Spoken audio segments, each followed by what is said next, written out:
Hi, I'm Eleanor, and I want to start by congratulating you on your pregnancy. In this class, we're going to learn about 3 knowledge gaps that parents-to-be can have and what you need to do to fill them.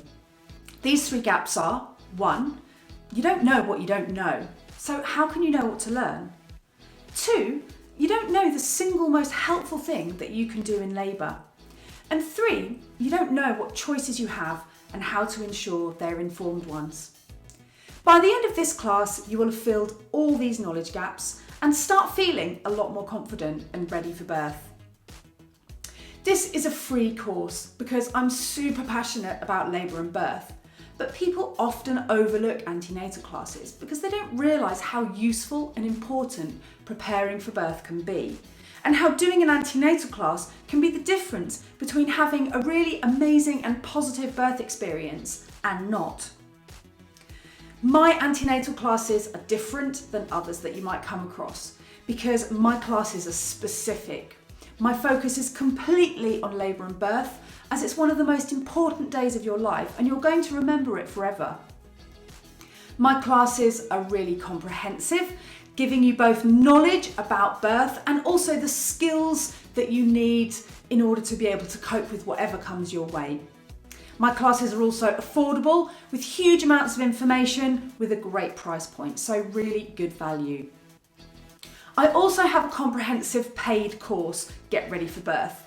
And this course will give you everything you need to feel 100% confident and completely ready for birth. I'll be offering a discount for this course later on in the session, so stay tuned because coming to this class is the only way that you can access the code. If you want to come and join me on Get Ready for Birth, that'll be absolutely fantastic. And the benefits of working with me are really huge, including the fact that I ensure everything is presented in an easy to understand way. I also provide notes so that you don't have to take any, and that includes this session. I'll provide you with a handout PDF after the class. I'm also on hand to answer any of your questions. And I offer emotional support as well as helping and guiding you through the learning and the modules that we follow. And once you've finished, you will feel 100% confident and completely ready for birth. Before we start, I just got a question to ask you. Right now, on a scale of 1 to 10, how ready for birth do you feel? Where 1's not really ready at all and 10 is 100%. Make a mental note of this as we're going to come back and compare at the end of the session. My aim is to ensure that you go up at least 1 point up the scale by the end of this class. Let's come now to our 3 knowledge gaps that parents can have when preparing for birth. We'll go through each one now and we'll fill them with enough knowledge so that they're no longer gaps. The first knowledge gap that parents face is that you don't know what you don't know, so how do you know what to learn? But it's not your fault though.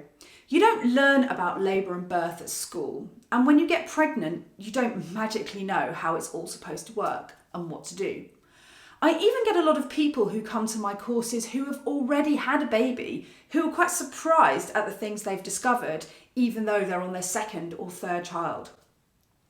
The truth is that TV shows and movies are not good educational resources whatsoever.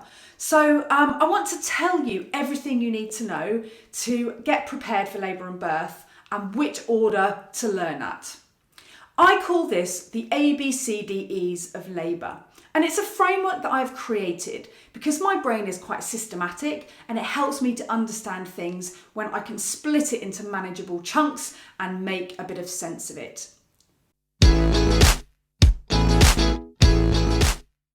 Let's have a look at each step in turn. A stands for anatomy and physiology. Anatomy refers to parts of the body, for example, the pelvis, the uterus and the hormones, and the baby. Physiology is the processes these parts of the body go through, such as pregnancy, labour and birth. They are inextricably linked. Understanding what is happening in your body through labour and birth underpins everything else that you'll learn. It's the foundation of your knowledge because everything else that you learn will relate back to the anatomy and physiology. So if you don't really understand how it works, even at quite a basic level, then it's really hard to understand why other things are important. For me, understanding why something works is just as important as how to do it. Then we come to B, which stands for benefit the body.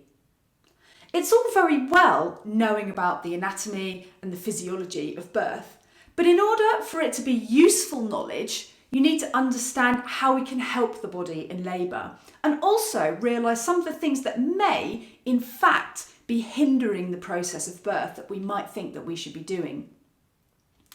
Anatomy and physiology and benefit the body, the A and the B, are again really closely linked together, and you can't really learn one without the other.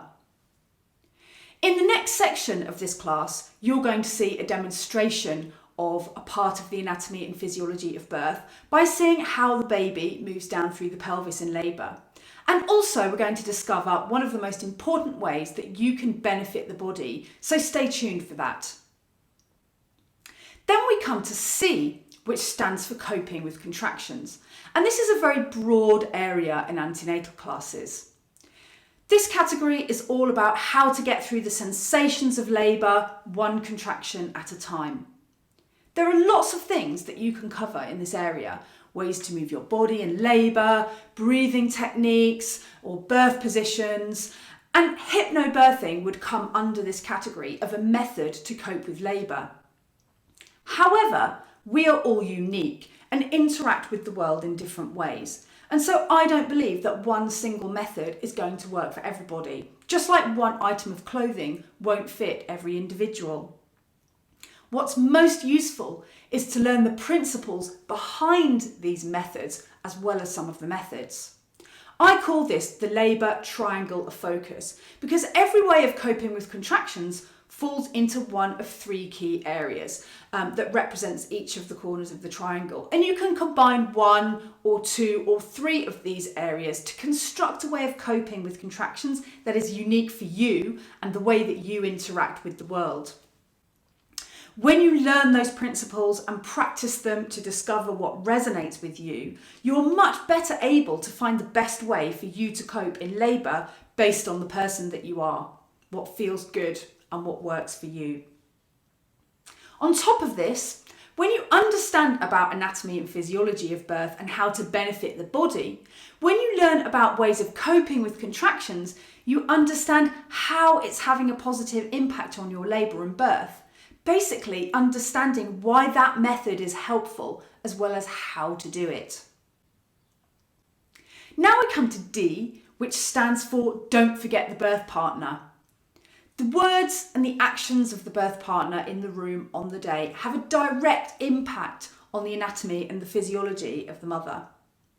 As a birth partner, you're not just a cheerleader. I mean, yes, you do want to be there making encouraging comments, but actually there are concrete ways that you are having a positive impact.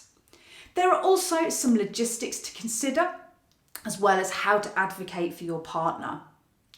Learning how to be the most awesome birth partner ever is going to serve both you and your pregnant partner throughout labour and birth and actually beyond as well.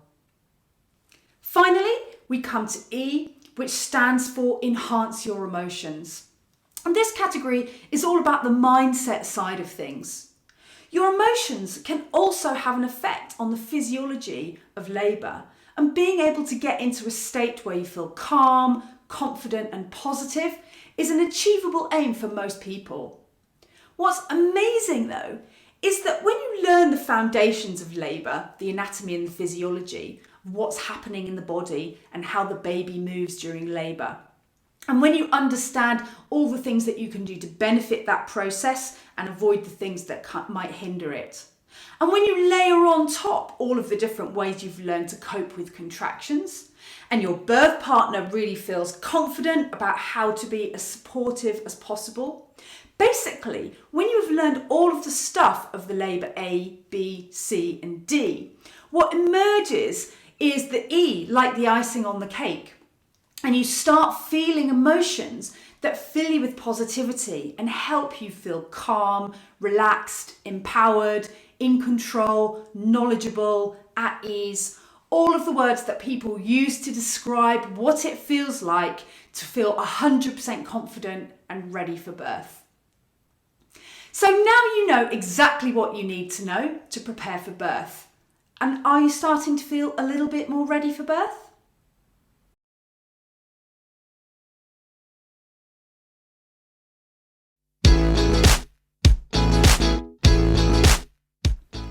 The second knowledge gap faced by parents is that many people are doing the worst possible thing in labour, and it's making their labour and birth harder, longer, and more painful. Sadly, TV and movies are quite possibly the worst antenatal education ever, and are widely spreading a huge amount of misinformation about what we should be doing in labour and birth. And they will often depict birth in very overdramatic and quite unrealistic ways at every stage of the process. This means that many people go into birth thinking you should be doing something that is actually really unhelpful and quite detrimental to the whole process of labour and birth. And that thing is to lie down on your back. In fact, lying on your back is absolutely the worst thing you can do in labour. What we should be doing instead is trying to be as upright as we can throughout labour and birth. And when I say upright, I basically mean any position except lying on your back. So it could be kneeling, squatting, on all fours, leaning on a birth ball, sitting on a birth ball, or even standing up. In order to understand why being upright makes such a difference, we are going to learn first about birth physiology by looking at how the baby moves down through the pelvis in labour. And then we'll be looking at why being in an upright position makes so much difference.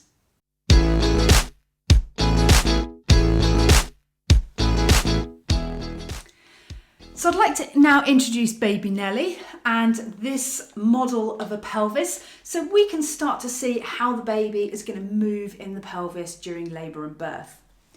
So at the beginning of labour, your baby will be head down in your body and will be facing towards your right hand side. And there are variations in the starting positions of babies, but for the purposes of this session, this is going to show you the most common way and the optimum, most straightforward way that babies are born. So at the beginning of labour, your baby will be in this starting position, head down and facing towards the right hand side. And your labour will begin in quite a gentle way. Your contractions will be quite short to begin with. They could be quite erratic with long gaps between them, and they won't feel very intensive. And as your labour starts to progress, we will find that your contractions start to intensify. And inside of your body, inside of your pelvis, your baby is going to start turning in a clockwise direction. So very, very slowly, incrementally starting to make some turns. Now, as your labour progresses, your contractions are going to increase in length. They're going to increase in frequency and they're going to increase in intensity until you get to a point where you probably feel that your labour is fairly full on at this point. All the time, your baby is turning slowly in a clockwise direction inside of the pelvis. Now, in another part of the anatomy, which we're not going to go into in detail now, in the cervix, something is also going on. So your baby's head will be pressing on the cervix. And I'm going to represent the cervix using my fist here, although actually your cervix is much smaller than this. But for the purposes of this demonstration, it works fine. So the baby's head is pressing on the cervix starts to thin in a face. And then it starts to dilate, it starts to open around the baby's head. And you probably know that magic number of dilation we're aiming for. Do you remember what it is? Have a think, see if you know. So in the meantime, your baby's head is pressing on the cervix and the cervix is opening. and the baby is starting to rotate and rotate. And you'll get to the point where your labour is really well established, you're in active labour, you'll probably at this point transfer to hospital or to a birthing centre, or if you are having a home birth, you'll call a midwife who'll come and join you. Your labour will feel pretty full on at this point. There won't be large gaps between the contractions. They'll be in their full intensity. All the while, the baby is turning. And it continues until two things happen. One happens in the cervix. And the cervix will achieve full dilation around the baby's head. Now, that magic number of dilation that we want to aim for is 10 centimetres, although actually, from a physiological point of view, that's not particularly accurate. But for the purposes of this session, let's go with 10 centimetres. So the cervix becomes fully open around the baby's head. And the second thing that happens is that the baby completes a turn 90 degrees and is now facing backwards. So it started facing sideways on and now it's facing toward your back. And when those two things happen, the baby's head is able to descend right down into the bottom of the pelvis and starts pressing on the pelvic floor muscles. And I'm representing the pelvic floor muscles with my hand here in the pelvis. The baby's head passes below these bones of the pelvis. It presses on the pelvic floor and the body is triggered to go into the next stage of labour, the second stage of labour. And this is the part where the body will spontaneously expel the baby. It's a reflex in the body that will push the baby out of the body. So some people refer to it as the pushing part of labour. Actually, you don't do any pushing, your body is doing all the pushing. So that's what happens in the second stage. Now, it's worth mentioning at this point that even though the head has now cleared these bones of the pelvis and have come out of the bottom of the pelvis, the head is still not visible yet, okay? So it's come down through the bone structure, but it's still got to pass down through the soft tissue. And that's what happens during the second stage of labour. The baby is pushed down through the birth canal, so through the vagina, and then it will meet the vulva and the perineum, which will part around the baby's head. The baby's head will crown and will be born facing backwards. And then, and this is where it starts getting really crazy, if you didn't think it already was quite complex, the rest of the body will turn quite quickly back through 90 degrees. And this will happen certainly in the next few moments before or during the next contraction. So very quickly, it will go all the way back to its starting position. And then the shoulders will be born one by one. The rest of the body will follow and you get to meet your baby. It's a girl. This process is designed to be successful. It's designed to work absolutely brilliantly.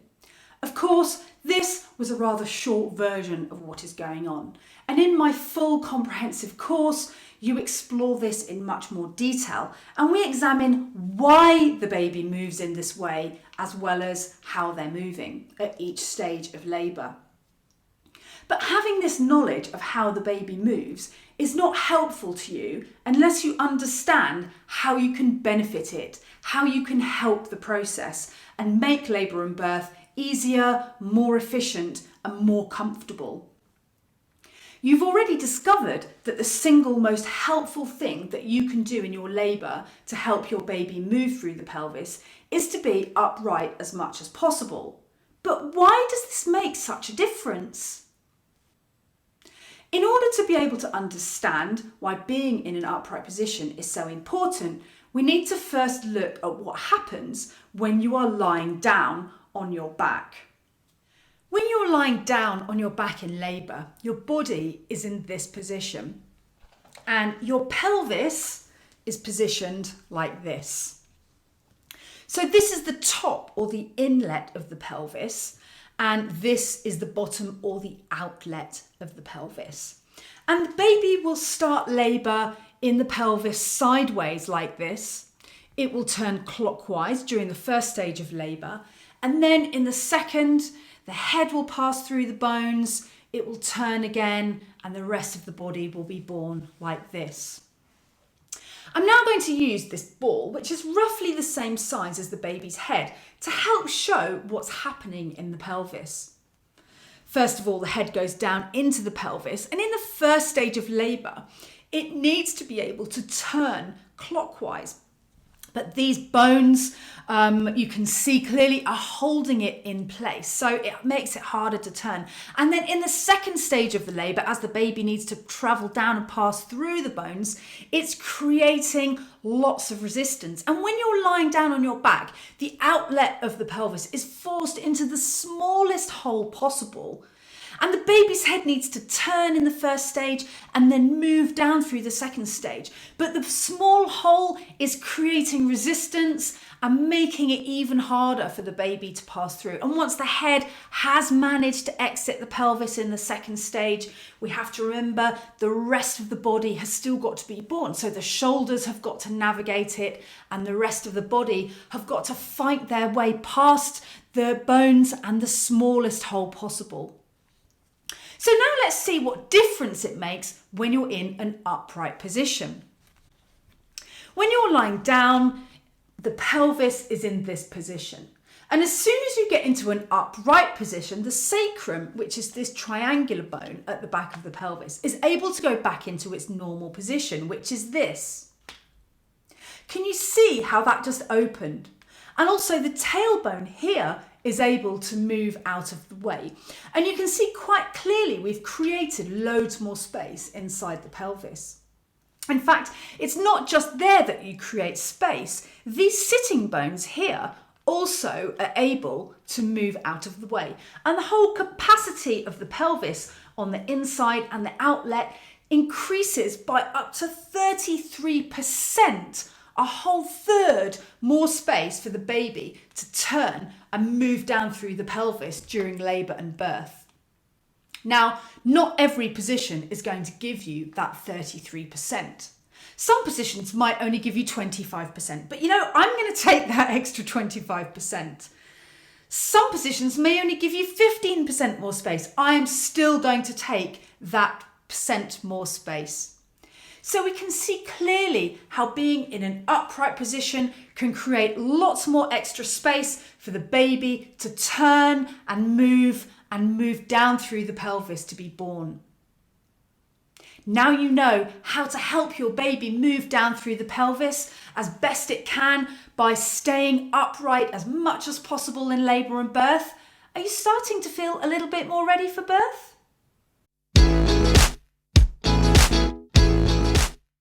Our third knowledge gap is you don't know what choices you have and how to make sure they're empowered ones.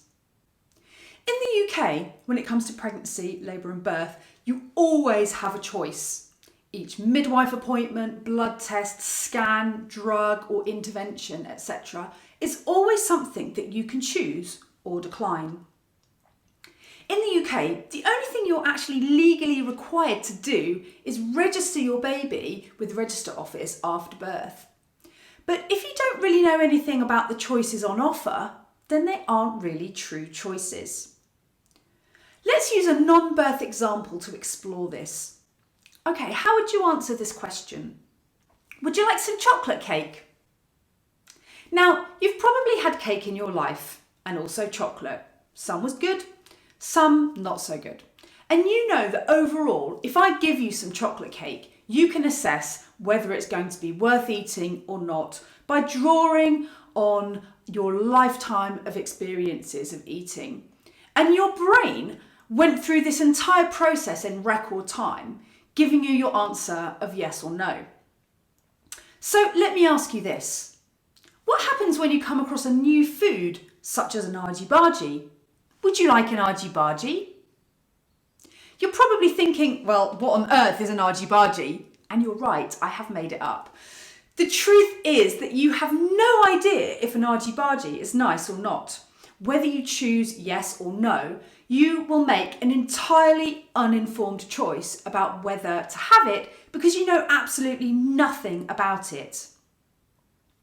A great way to start feeling confident and ready for birth is to ensure that every choice that you make is an informed choice.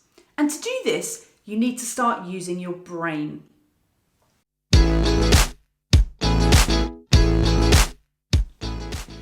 So your brain is not just an amazing thing in your head, but it's also an acronym that you can use to help your decision-making process. The BRAIN acronym was created in the 1960s and uses each letter to prompt a series of questions that help us to uncover more information about a decision or choice. It's perfectly suited for use in pregnancy, labour and birth. So let's go through it now in more detail. To put this acronym into context, we're going to apply it to an example of having an induction because you've gone past your due date. I chose this example because induction rates are around 30% in the UK, so it could very well be a choice that you may be looking at making and certainly a conversation that you may come across. Let's start with B, which stands for benefits. What are the benefits of this choice? Why should I choose this thing? What good will come from it? Very often in pregnancy or labour, you choose something in order to avoid something else. So while understanding the good things about a choice may seem like a pretty obvious place to start, it's really important to ensure that you do actually know what the benefits of that choice are. So a benefit of having an induction because you're overdue is that it kickstarts labour artificially when it hasn't yet begun spontaneously. Now we come to R, risks. What are the risks of this choice? What effect does it have on me and my baby? Risks are another fairly obvious thing to question about a choice. They are the pros and cons of any decision-making process. And yet, it is still crucial to understand what risks are involved with something. In pregnancy and birth, a choice is often presented to us as a way to reduce the risk of something else happening, without really examining the risk of the thing being suggested. A risk here refers to anything that is directly related to the choice. So using our example of an induction of labour for going overdue, a risk could relate to the drug administered for the induction, which has effects on you and your baby. Some of these effects you want, but some of them may be unwelcome.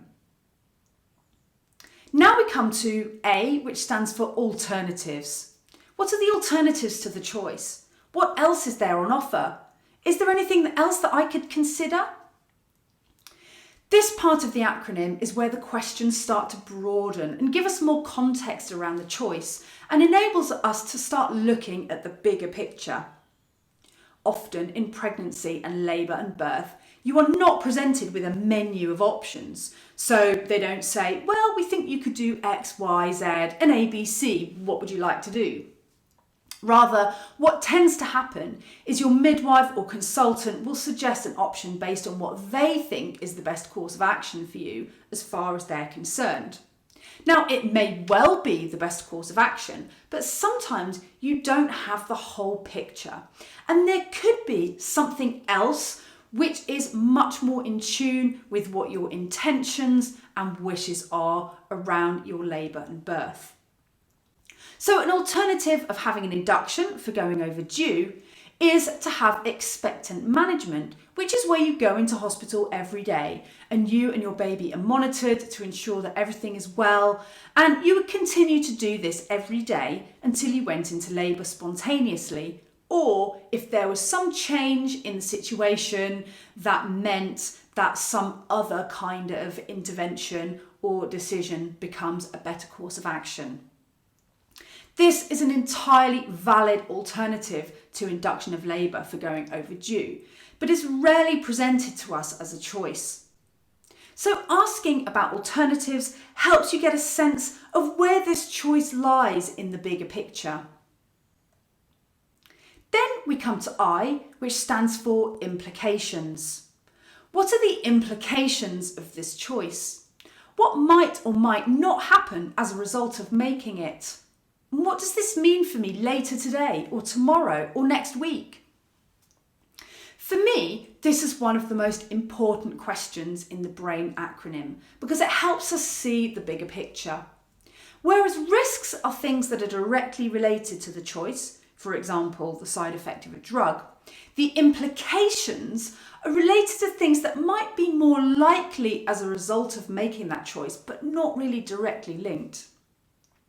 When we apply this to our example of the induction of labour, one implication is that the drug that is administered can bring on labour quite fast and with intensive contractions, and it can feel quite overwhelming.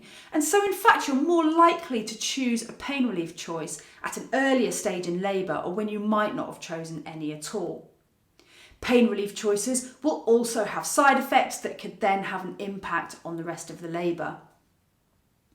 Another implication is because you will need to be monitored throughout labour in the induction, you would be unable to get into a birth pool. So implications are not necessarily directly related to the choice, but make other choices, other things, more or less likely further down the line. Finally, we come to N, which stands for nothing. What if I do nothing? What if I just wait for an hour or a day or a week? While this might seem a bit of a strange question, it actually helps us to understand the urgency around the choice. If making that choice isn't really time sensitive, then after waiting for a while, you may well find that that choice or decision has kind of shifted or resolved itself and something else is going on by the time you come back to it. So it almost lets you sidestep the decision. Sometimes waiting is just not an option and you need to take very quick action. If we apply this to our example of an induction of labour for going overdue, if you do nothing, you kind of circle back into the alternative, which is expectant management. Effectively, it's basically doing nothing whilst monitoring the situation really closely. And there's quite often overlap with some of the answers to these questions. So to summarise the BRAIN acronym: benefits, risks, alternatives, implications, nothing. It's a fantastic series of questions that you can ask as you research your choices and birth preferences, and also during pregnancy, labour and birth if anything unexpected comes up. Let's now apply this BRAIN model to our example of the argy-bargy and see how it changes our decision-making process. The benefits of having an argy-bargy is that it will stop you feeling hungry, it tastes like curry, and it will leave you feeling happy inside. But the risks are that it contains nuts and in 10% of cases can give you a headache. The alternatives to an argy-bargy are a chocolate cake, chicken and rice, or an ujima flip. The implications of having an argy-bargy is that dinner is in an hour, so you probably won't feel hungry for dinner and it's your favourite meal. And if you do nothing, you'll still be hungry, but then dinner is soon, so the feeling will eventually pass. So now, given all that you now know about the benefits, risks, alternatives, implications, nothing of an argy-bargy, would you choose an argy-bargy? Whether you made the same choice as before or not, making this decision now feels completely different because you are able to make an informed choice by understanding all of the benefits, risks, alternatives, implications, nothing of that choice or decision. So now you know how to make informed choices, are you starting to feel a little bit more ready for birth?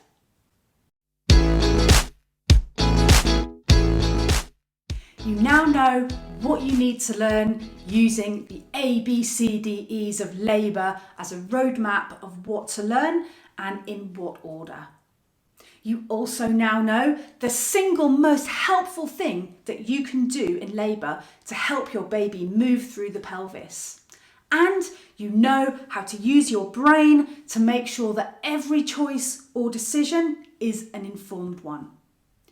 Can you start to see now how learning all this stuff, how learning about the labour ABCDEs, the anatomy and physiology, how to benefit the body, how to cope with contractions, don't forget the birth partner, and enhance your emotions, actually helps you feel more ready for birth?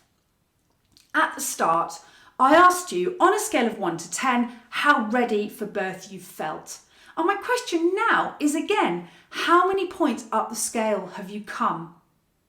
I think you probably realise that in under an hour, it's amazing what you can learn that can start to change the way that you're feeling about labour and birth.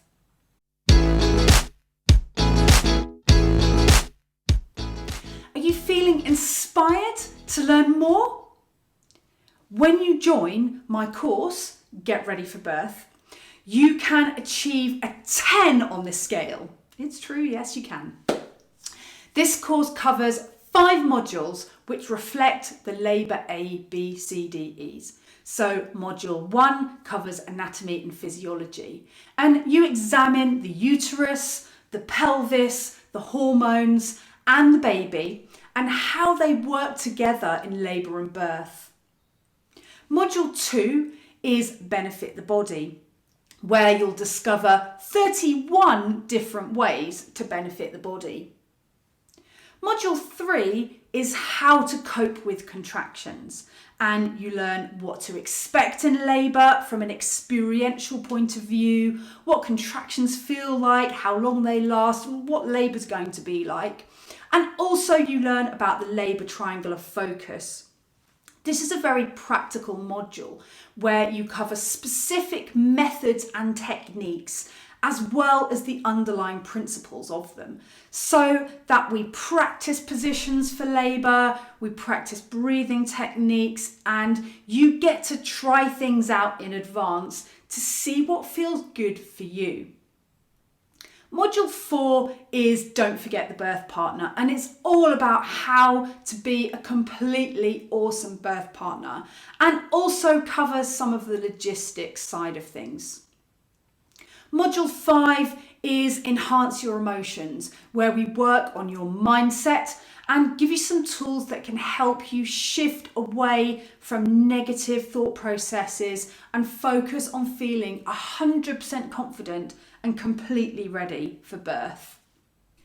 Get Ready for Birth takes the form of an instant access self-guided course where you work through all the modules at your own pace, and you don't have to wait to sign up. You could start learning right now. I am still on hand to answer any questions, and you can be in touch with me through our Facebook group or through email or phone so that you can feel emotionally supported through the learning process. The self-guided course costs $99.99. Included in the cost of the course is all of this bonus material: a 41-page course manual, free access to my breathing techniques for labour and birth course, which is a separate standalone course, a birth preferences masterclass where we talk about why you might want to write birth preferences and the sort of things you might include. You also have access to a VIP Facebook group where we have regular live sessions, lots of extra content, and the opportunity to connect with me and ask questions as you're going through the self-guided modules. We have 3 guided relaxations to help you practice getting into a calm state for birth, all downloadable onto your phone. Because you've come to this class, you get an early bird discount of 33% to represent that extra space we get in the pelvis when we're in an upright position. The cost of the course is £99. So with the 33% discount, you get £33 off the course, making it just £66. To sign up, go to birthzone.co.uk/sign-up-now and use the code UprightBirth when you check out. This link will take you to the checkout of my course where you can sign up for an account and start learning right away. So remember the code UprightBirth, all one word, to unlock that 33% discount so you can start your journey towards feeling 100% confident and completely ready for birth right now. I do have a money back guarantee. So if after you've finished the first module of the course, you are not enjoying it and you are not starting to feel more confident, I'll give you your money back, no questions asked. I feel confident about this because I've never ever had to give anybody their money back, ever, in over 8 years of teaching this course. So I'm really confident that you will enjoy it and also learn way more than you think you might. So to sign up, just pop along to birthzang.co.uk/sign-up-now and use the code UprightBirth. Thanks so much for joining me today. I'm really looking forward to seeing you on the course Get Ready for Birth and helping you feel 100% confident and completely ready for birth.